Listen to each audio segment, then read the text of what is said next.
Okay, అందరికీ నమస్కారాలు. ఈరోజు నేను ఇక్కడికి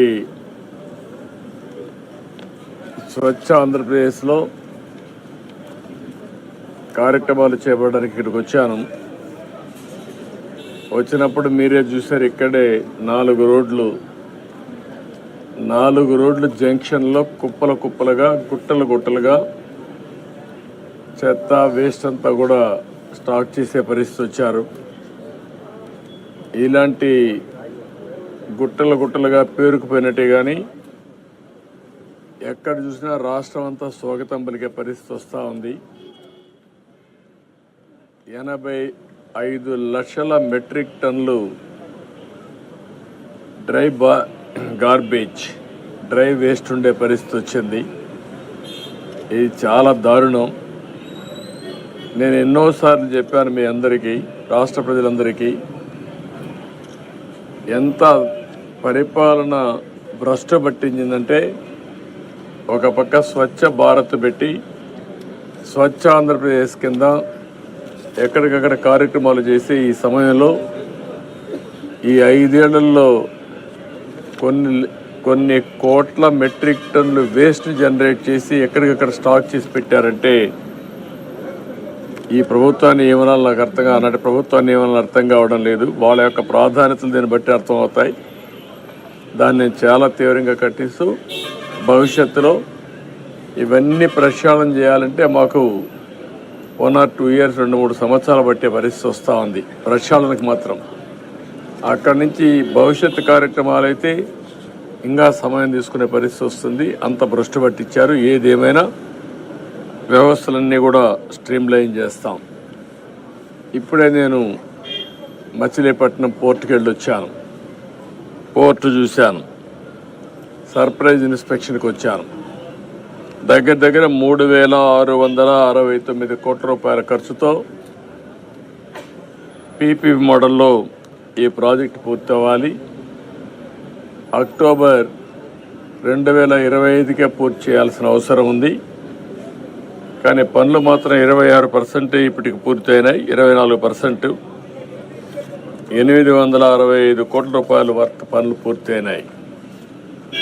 రేపు ఎల్లుండో డెవలపర్ పిలిపించి గట్టిగా చెప్తాను. చెప్పి ఎట్టి పరిస్థితుల్లో 25కు పూర్తయ్యేట్టుగా ఈ ప్రాజెక్ట్ని స్పీడప్ చేస్తాం. దీంట్లో కూడా నేను అక్కడ పోయినప్పుడు ఒక నోటు కూడా ఇచ్చారు, చూశాను. గవర్నమెంట్ ల్యాండ్ ఒక 32 ఎకరాలు ఇవ్వాలి. ఒక 6 ఎకరాల 36 సెంట్లు అక్వైర్ చేయాలి. మొత్తం కలిసి ఈ ప్రాజెక్టుకి 38 ఎకరాల 36 సెంట్లు ఇవ్వాలి. అది కూడా కలెక్టర్ చెప్పాను. ఆ వర్క్ కూడా ఇమ్మీడియట్ కంప్లీట్ చేస్తారు. ఇది అయిన తర్వాత ఇక్కడ మొత్తం స్టార్టింగ్ 4 బర్తలు వస్తాయి. అల్టిమేట్గా మాస్టర్ ప్లాన్లో 16 వరకు వెళ్ళే అవకాశం ఉంటుంది. ఫైనల్ ప్రాజెక్టులో 3,696 ఎకరాలు ల్యాండ్ కూడా కావాలి.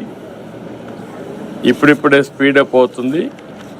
దీన్ని పూర్తిగా ఇంకా స్పీడప్ చేసి మళ్ళీ ఈ ప్రాజెక్టు పూర్తయితే మచిలీపట్నానికి ఒక అభివృద్ధికి దోహదం చేసే అవకాశం వస్తుంది. రెండోది కూడా ఇది రాజధాని పోర్ట్. ఇది అమరావతికి దగ్గరుండే పోర్టు.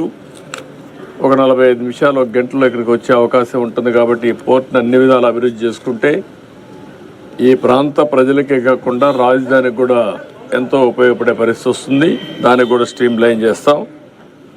ఎక్స్టర్నల్ రోడ్స్ కానీ, అదే మరి ఇక్కడ కావాల్సినటువంటి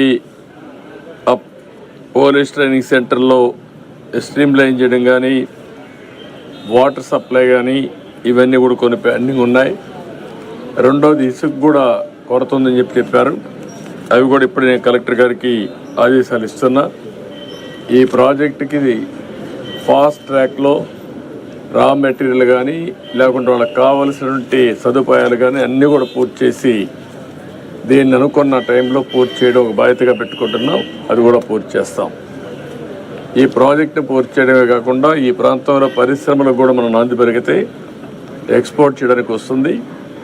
కంటైనర్ పోర్టు కింద దీన్ని అభివృద్ధి చేయగలిగితే నాగ్పూర్ నుంచి కానీ, తెలంగాణ నుంచి కానీ తెలంగాణ నుంచి అయితే డ్రై పోర్ట్ కింద దీన్ని ఇంటిగ్రేట్ చేసే అవకాశాలు ఉంటాయి. వేరియస్ ఆపర్చునిటీస్ ఉన్నాయి. మన రాష్ట్రంలో కాకుండా నైబరింగ్ రాష్ట్రంలో ఏవైతే ల్యాండ్ ఉండే రాష్ట్రాలు ఉన్నాయో అవన్నీ కూడా చేసుకుంటాం. అల్టిమేట్గా ఈ పోర్ట్ని ఒక మంచి పోర్టుగా అభివృద్ధి చేయాలని చెప్పి అనుకుంటున్నాం. అది కూడా చేస్తాం. అదే మరి సిటీకి నేను ఇంత మునిపే చెప్పాను, ఆ పనులన్నిటి కమిట్మెంట్ ఉంది, తప్పకుండా చేస్తాం. ఇది బ్రీఫ్గా ఈ పోర్ట్ గురించి ఎక్కువ ఎంఫసైజ్ చేయాలనే ఉద్దేశంతోనే మళ్ళీ ఒకసారి మిమ్మల్ని రమ్మన్నాను. మీరు రాలేకపోయారు. దీనికి ఎన్నో ఉద్యమాలు చేశారు, సంవత్సరాల కొద్ది ఉద్యమాలు చేశారు. దగ్గర 2 ఏళ్ళు 3 ఏళ్ళు ఉద్యమాలు చేస్తే ఆ రోజు పోర్ట్ని నేను ప్రారంభించిన పోర్ట్ని మళ్ళా మార్చారు. అయినా ఇప్పుడు మళ్ళీ దీన్ని డిస్టర్బ్ చేయడం నాకు ఇష్టం లేదు. అది విధ్వంసం అవుతుంది. ఆ రోజు చేసిన విధ్వంసం మళ్ళీ ఇంకొకసారి పునరావృతం కావడానికి వీలు లేదు. ఎట్టి పరిస్థితి దీన్ని పూర్తి చేస్తాం. కంటిన్యూ ఈ ప్రాజెక్టు పూర్తవుతుంది. పీపీపీ ఏది P4 అది కూడా వర్కౌట్ చేస్తున్న ఆ ఊరిని ఇప్పుడు టేకప్ చేస్తాం. ఫస్ట్ ఫేజ్లో ఆ ఊరిని టేకప్ చేసి మళ్ళీ రాష్ట్రం అంతా కూడా చేస్తాం. జనవరికి దీనికి లాంచ్ చేస్తాం ప్రోగ్రామ్ని. ప్రూఫ్ ఆఫ్ కాన్సెప్ట్ కింద నిమ్మకూరు ఫస్ట్ ప్రాజెక్ట్ కింద స్టార్ట్ చేస్తాం. ఇప్పుడు 4 బర్తులు ఉంది, అవే కంటిన్యూ అవుతాయి. ఏదైతే ఎస్టిమేట్స్ కూడా ఉన్నాయి, ఇప్పుడు పెంచాల్సిన అవసరం లేదని నా అభిప్రాయం. ఎనివే నేను రివ్యూ చేస్తాను. పోర్టుకు అనుసంధానంగా పరిశ్రమలు రావాలి, ఏమేమి రాగలుగుతాయని చూస్తాం. ఇప్పుడే BPCL కూడా ప్రపోజల్స్ పెట్టాం. వాళ్ళు కూడా రిపోర్ట్ ఇవ్వాలి. ఆ రిపోర్ట్ వస్తే క్లారిటీ వస్తుంది. ఒకవేళ వాళ్ళు వస్తే యాంకర్ ఇండస్ట్రీ కింద ఇమీడియట్గా పికప్ అవుతుంది. ఒకవేళ ప్రత్యామ్నాయంగా ఇంకా ఏం చేయాలో అవన్నీ కూడా వర్కౌట్ చేస్తాం. అంటే ఇంకా అవసరమైతే ల్యాండ్ అక్వైర్ చేసుకునే అవకాశం ఉంటే అవన్నీ చేసుకుంటాం. ఏమేమి కావాలో అన్ని విధాలా ప్లాన్ చేస్తాం. ఇండస్ట్రియలైజేషన్ చాలా అవసరం.